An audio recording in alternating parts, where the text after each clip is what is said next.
In the heart of the vast, sun-kissed savanna lived a tiny lion named Kito.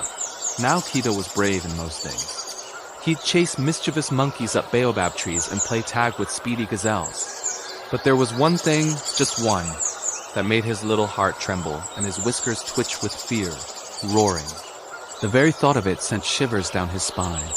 You see, the last time he tried to let out a mighty king of the jungle roar, it didn't quite work out. In front of all the other young animals, he took a deep breath, puffed out his chest, and let it out. But instead of a roar, what came out was a tiny squeaky. Meep! The hyenas howled with laughter. The warthogs snorted so hard they fell over. Even the little meerkats giggled. Kito's face turned as red as the sunset, and a heavy feeling settled in his tummy. That day, standing under the shade of an acacia tree, Kito made a solemn promise to himself. He would never, ever roar again. It was just too embarrassing. Life went on, and Kito stuck to his promise. He'd hum, he'd purr, he'd even try a low growl when he was playing, but he never roared. He spent his days with his best friend, a young zebra named Zuri.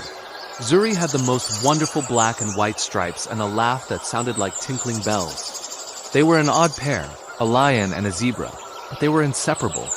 They explored hidden watering holes, told each other silly jokes, and watched the clouds drift by, guessing their shapes. Kito loved his peaceful, roar-free life. He thought he had it all figured out.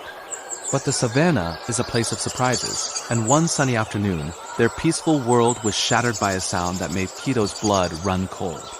They were playing hide-and-seek near a thick patch of tall, golden grass. Zuri, being excellent at hiding, had found the perfect spot. Kito was counting 98, 99, 100. Ready or not, here I come. He padded silently, his ears twitching, listening for any sign of his friend. Then he heard it. Not Zuri's giggle, but a sharp metallic crack. It was followed by a panicked cry. Kito, help! Kito's heart leaped into his throat. He raced toward the sound, bursting through the tall grass, and there he saw it. Zuri was caught. Her leg was tangled in a cruel-looking rope trap, hidden cleverly in the grass. The more she struggled, the tighter the rope pulled. Panic was wide in her big, beautiful eyes. Kito, she cried, her voice trembling. I'm stuck. I can't get out. Kito's mind raced. He had to do something.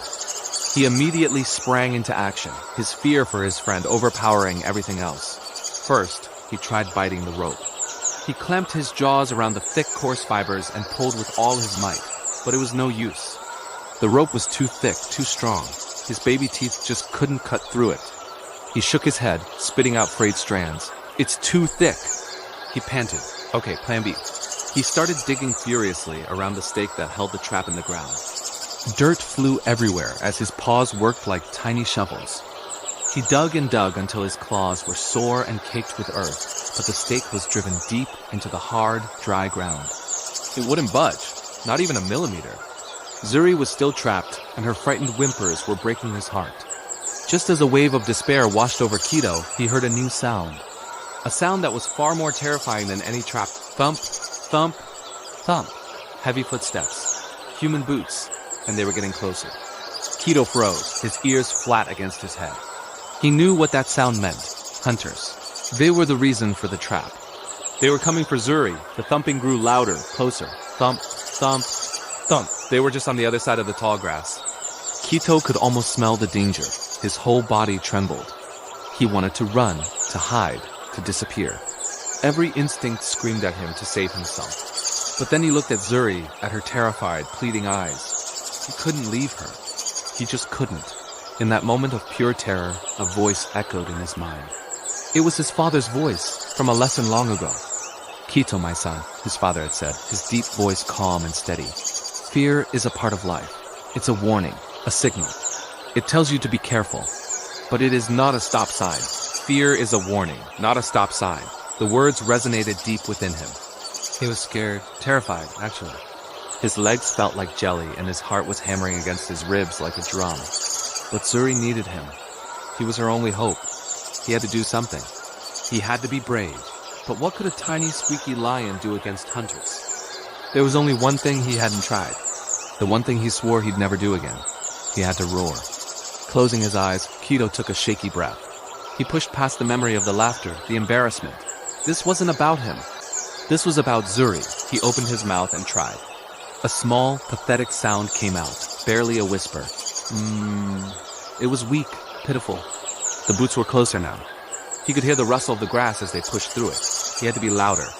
He tried again, digging deep, pulling strength from his love for his friend. Marar! This one was a little better. It had a bit of a rumble to it. It was like a tiny fire starting to catch. He could feel a flicker of something powerful, something ancient, stirring inside his chest. The boots reached the edge of the grassy clearing. A tall shadow fell over them. This was it, one chance. Kito took the deepest breath of his entire life. He filled his tiny lungs with every bit of air they could hold. He thought of his father, the king. He thought of the mighty roars that could shake the very ground. He thought of Zuri's terrified face. And then he let it all out. Ru-on. The sound that erupted from him was nothing like his meep. It was a real roar. A powerful, deafening, earth-shaking roar that ripped through the quiet afternoon. It was so loud it startled Kito himself. Birds that had been resting in the nearby trees exploded into the sky in a panic. The heavy footsteps stopped. The hunter, who was just about to step into the clearing, froze in his tracks, his eyes wide with shock and fear. He had expected a trapped zebra, not a furious, roaring lion. Kito didn't stop. He roared again, a long, rumbling growl that promised pain to anyone who dared to harm his friend. He then did something incredibly clever. He started to run, not away, but in a zigzag pattern, drawing attention to himself. He roared and darted through the grass, making himself a moving target, a loud and angry distraction.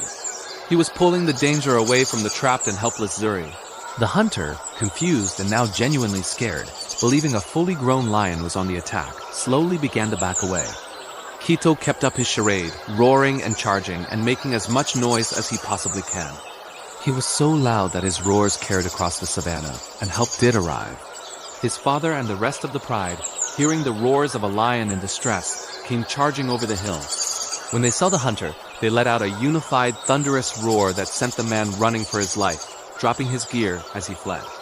With the danger gone, Kito's father quickly bit through the rope, freeing a shaken but unharmed Zuri. She immediately nuzzled Kito, her whole body trembling with relief. "You saved me," she whispered. "You were so brave." Kito, exhausted but filled with a warmth he'd never felt before, just purred. That day, Kito learned a very important lesson. Bravery isn't about not being scared, and it isn't always loud and confident. Sometimes real bravery is quiet. It's that small voice inside you that tells you to do the right thing, even when your knees are knocking and your heart is pounding. Bravery is doing what needs to be done while you're scared. Kito never feared his own roar again. He knew now that it wasn't just a sound. It was his strength. It was his courage. And he would always use it to protect the ones he loved. Thanks for watching our story today.